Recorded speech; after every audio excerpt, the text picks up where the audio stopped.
Good morning. Thank you for joining us this Sunday morning at Colonial Hill Baptist Church.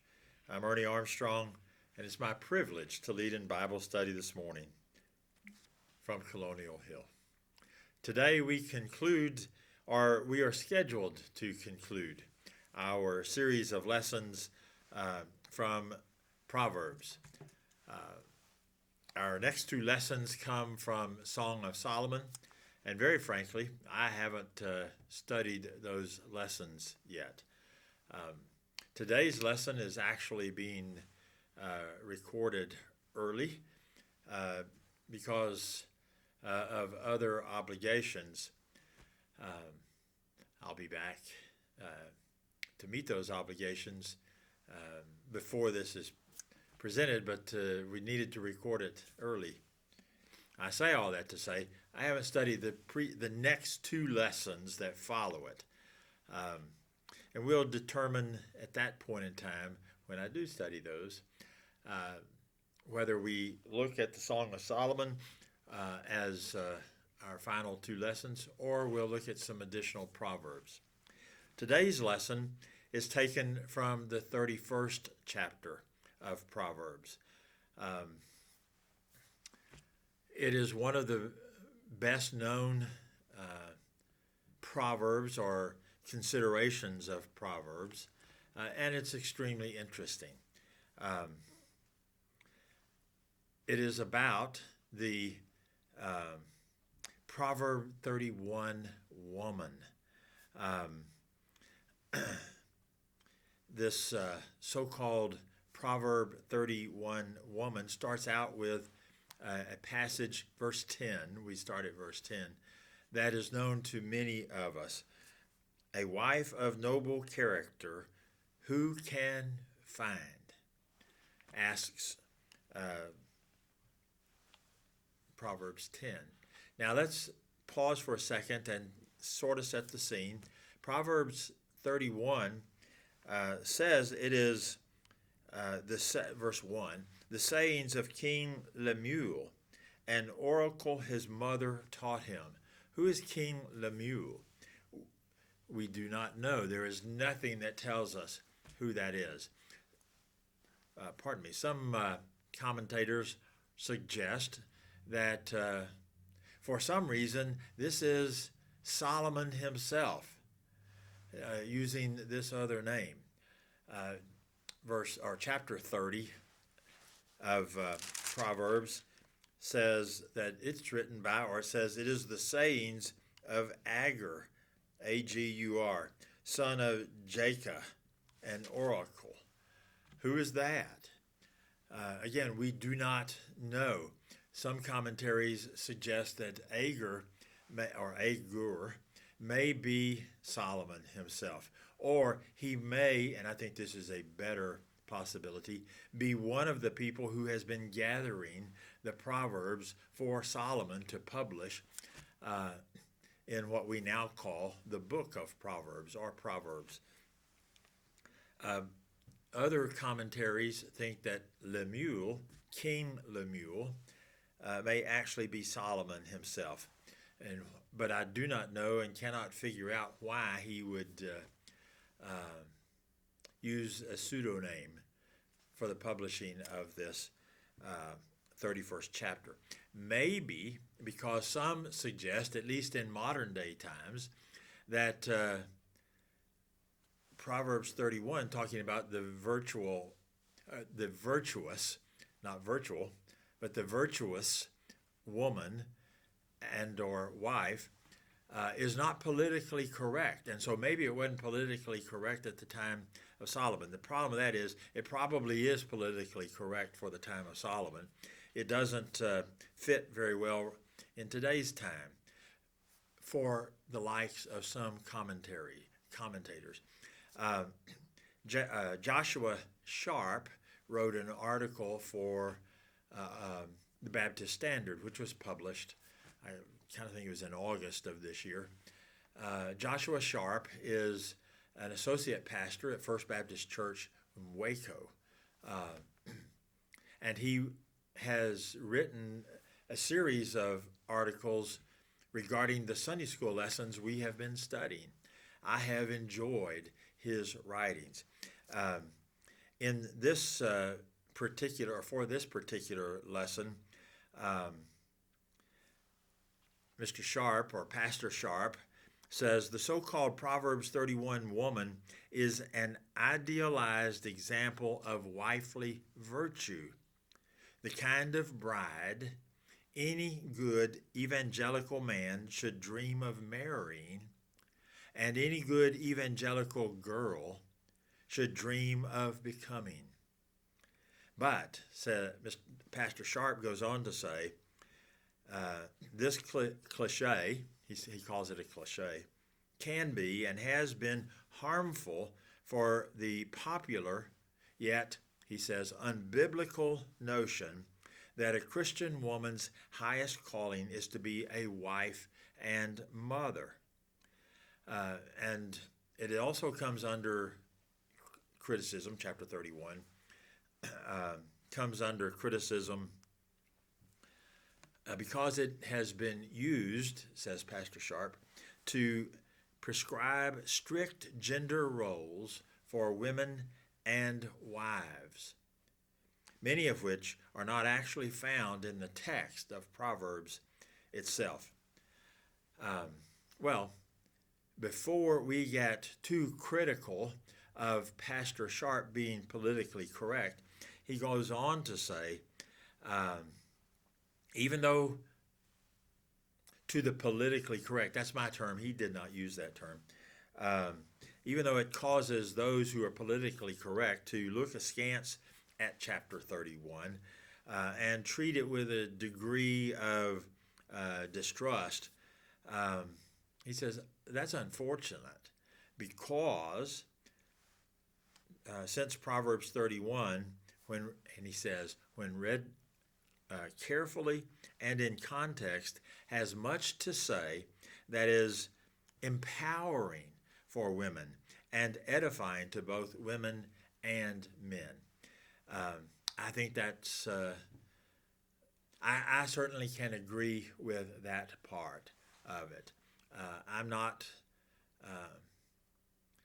a politically correct person, and yet I recognize there are some aspects of our language that we ought to be conscious of and careful with, and to suggest that a woman has only one role, and that is to be a wife and a mother, is wrong. It's too limiting. We also need to understand that the text, the context, thus, of Proverbs 31, Solomon's writing, he's writing to a male-dominated society, a patriarchal society. And we are in a different society today. That's true. He also says that I'm trying to look at my notes. There it is. That Proverbs is a book of wisdom, not absolute and not universal rule.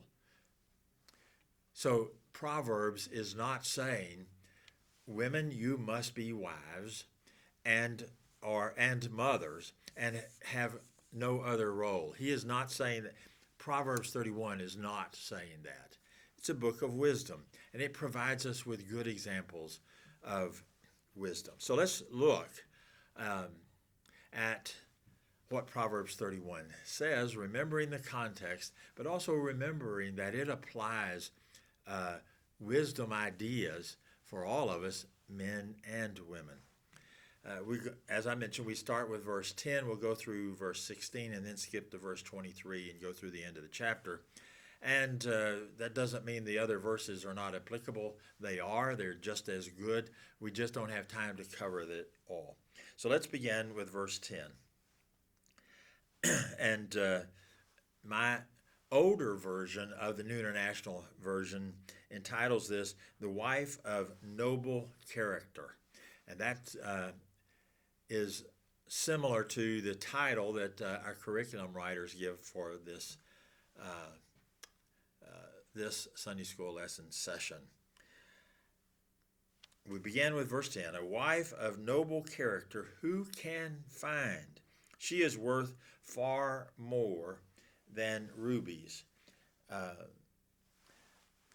Miller Robinson, one of my favorite people ever in Colonial Hill Baptist Church, and maybe ever anywhere, would refer to this Proverbs, and his emphasis would be on the who can find, which reminds me, and he would do so with humor intended. But it reminds me of another somewhat humorous story about myself that I want to share.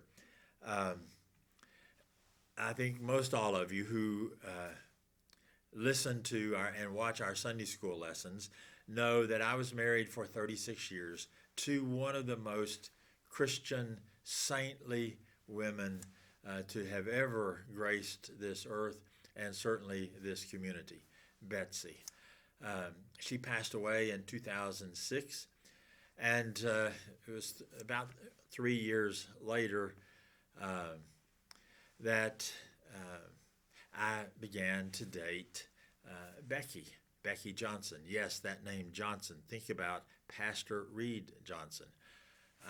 He wasn't our pastor at that time, and who knows? Maybe I would have not dated her if I had known that was going to be the outcome.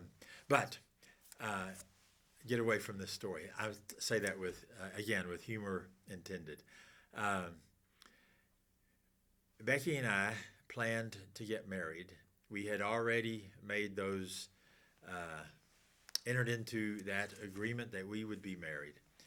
And she sent out Christmas cards to all of her friends with the kind of end-of-year messages and here's what's happened in my life type deal.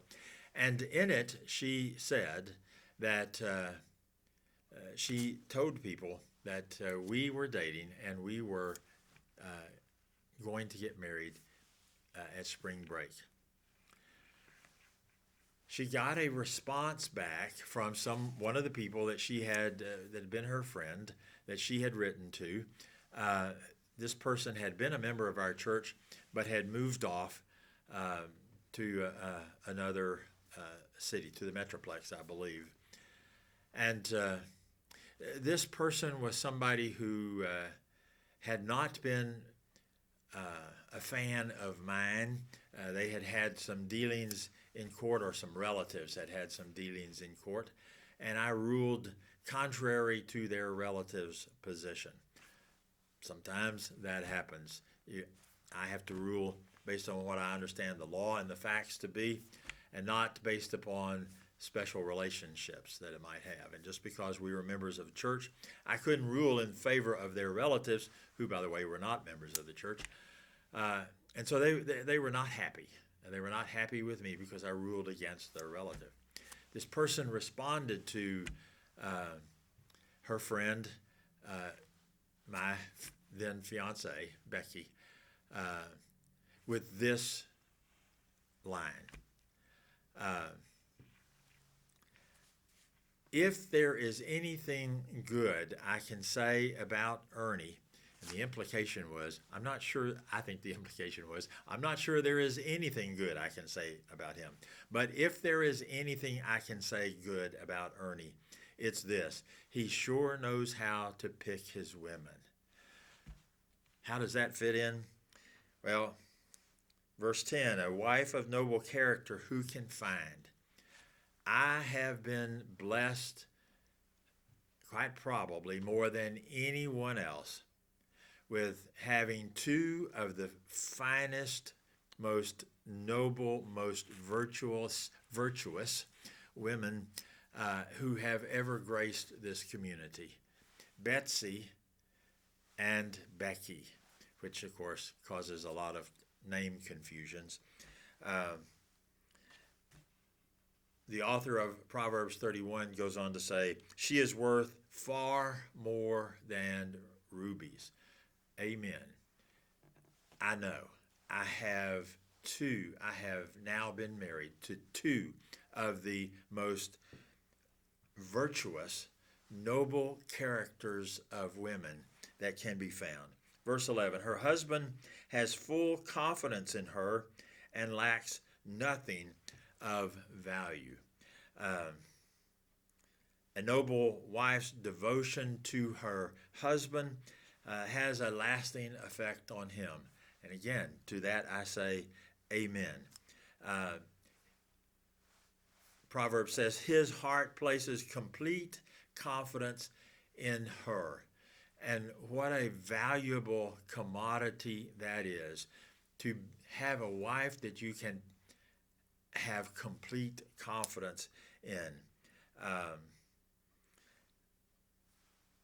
have absolute faith in my wife, and was able to say the same thing about Becky and Betsy.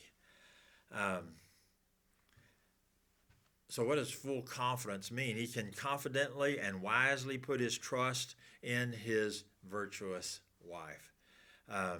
When it says he lacks nothing of value, it actually, some translations, he says he doesn't have to rely upon spoils. In other words, he doesn't have to go to war and win a war to take the spoils. She contributes to the family.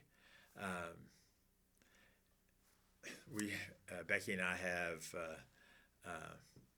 a joke between us. My job is to earn the money. Her job is to spend it. I don't do my job well enough to keep up with her job, unfortunately. But because of her commitment, this virtuous wife, her commitment to marriage, he, the husband who has been blessed to find the difficult finding of a virtuous wife, he lacks for nothing. And he knows that his wife will be faithful to him for a lifetime. Verse 12, she brings him good, not harm, all the days of her life. So he can have confidence in her and trust in her, because she is going to be the virtuous woman and committed to their marriage all of their life. Isn't that what a biblical-based marriage should include? Of course, that applies to both the husband and the wife.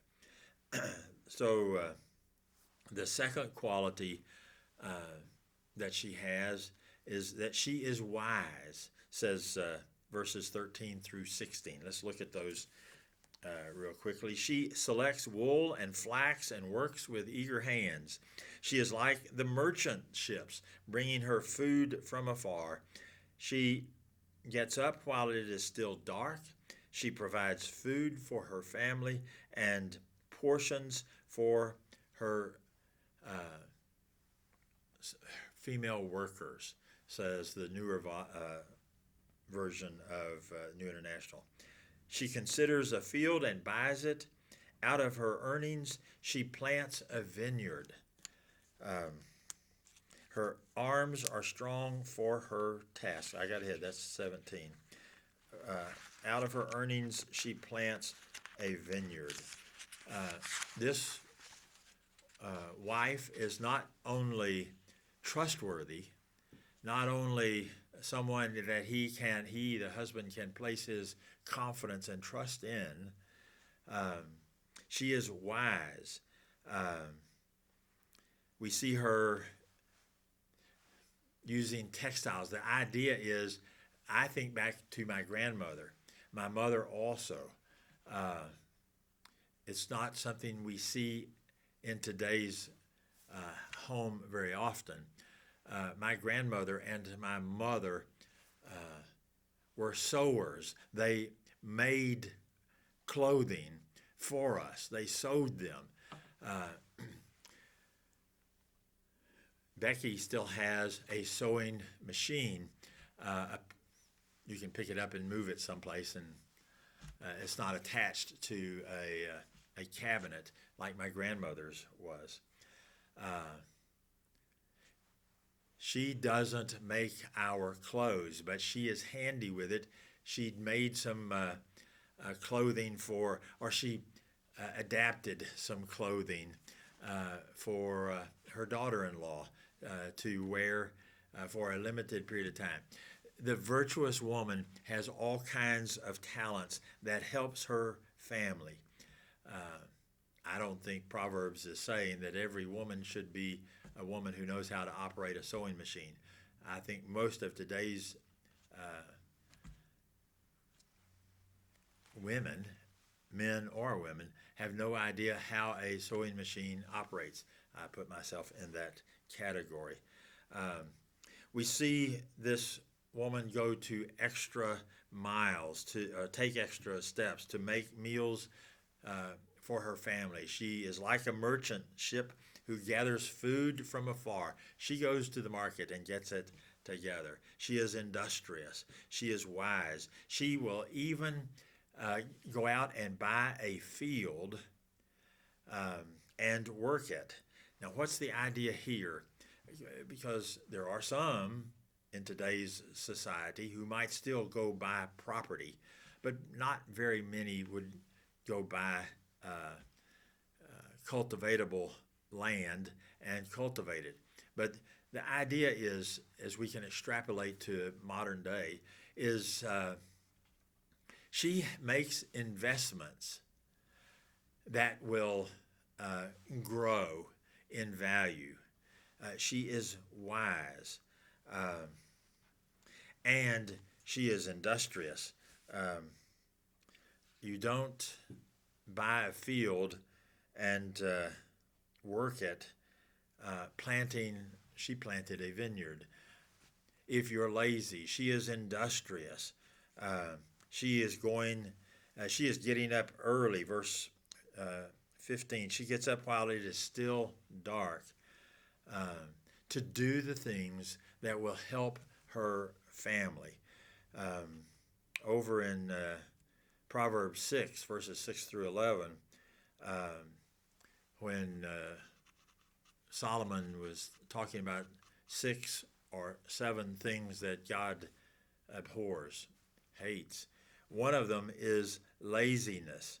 A lazy person with no initiative would sleep well into the morning, but a woman with noble character would be industrious and successful and never be accused of being lazy. Men, don't allow anyone to accuse you of being lazy. But if you have an industrious, wise wife, she is more valuable than rubies to you and to your wife. This particular virtuous woman of noble character that Proverbs is talking about is also concerned about not just her family, but those who work with her or beside her or even for her. She gives a portion of what she has earned to others. Proverbs in verse 15 says to her female workers.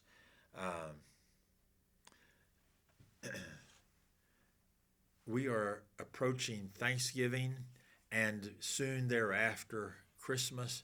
It is a time when we ought to be thinking about others and helping others out of our own portions. This virtuous wife, an example for all of us as Christians, is willing to assist others with it. The next great quality of this virtuous woman is that she is reputable in her own community. She is well thought of. In verses 24 through 26, because remember we skipped to there, 23 through 26, says, her husband is respected at the city gate where he takes his seat among the elders of the land. She makes linen garments and sells them, and supplies the merchants with sashes. She is clothed with strength and dignity. She can laugh at the days to come. She speaks with wisdom, and faithful instruction is on her tongue. First item we get out of this is her husband is respected at the city gate. The city gate, people lived in walled cities. It was for protection. And you came in and out of the city through a gate. And at the city gates is where the men gathered to do business. Like used to be done, we really don't see it very much anymore. People gathered at the courthouse, men in particular, usually older men. We can go off a side trail here, where they sit around and gossip and talk about how best to do things while doing nothing. But the idea here is business is conducted at the city gate, and the husband of this virtuous woman is respected because of her. And I think back to the story that I told about myself. I love the story because the idea is if there is anything good we can say about Ernie, the idea being we're not sure there is anything good we can say about Ernie. He really knows how to pick his women. I have been so blessed, and it is so gratifying to me for people to look at me and say, gee, you must be better than you look. You must be better than we thought, because two of the most wonderful women who ever graced the community of Snyder, Texas, married him. The husband of the virtuous woman is respected at the city gate. She makes things and she sells them. This one says she makes garments and sells them and supplies the merchants. She is clothed with strength and dignity. She is not just dressing up for fancy stuff. She has an inner strength and dignity, such that she can laugh at the days to come. I think that is a virtue. I think in this day and time when people are fearing all the worries about the COVID, she laughs at the days to come. How is she able to do that? Does she not fear the virus? Of course she does. But she is able to recognize that God is in control, and if he wants her home, she will be in a better place. She's not being uncautious. She is not being unaware. She can laugh at the days to come because God is in control, and he is her God. And so we get to the last, and I think maybe the most important characteristic. She is honored by her family. She watches over the affairs of her household and does not eat the bread of idleness. Once again, she's not lazy. Her children arise and call her blessed, her husband also, and he praises her. Many women do noble things, but you surpass them all. That's the praise that she is due. And men, that's the praise we should lavish upon her. Charm is deceptive and beauty is fleeting, but a woman who fears the Lord is to be praised. Remember, the beginning of our studies from Proverbs says, the fear of the Lord is the beginning of wisdom. This woman fears the Lord, and thus she has wisdom, and she should be praised. Give her the reward she has earned, and let her works bring her praise at the city gates. When the husband is respected at the city gates, like we just talked about, and he is respected there because he has found a virtuous woman and our wife, and especially in today's day and time, the more important part is, the part that I take great pleasure in, is that she chose me. She accepted me. And we together give praise to God for leading us to one another. Proverbs 31 is written about the virtuous woman, but it is written primarily to her husband. And maybe the greatest wisdom that Proverbs provides us is found right here. This woman is honored by her children because of who she is and what she is. But men, Proverbs says, verse 29, many women do noble things, but you, this virtuous woman who is my wife, you surpass them all. You're more valuable than rubies and diamonds. And we ought to tell her. And we ought to do so on a regular basis. It's fun to make fun and to have fun.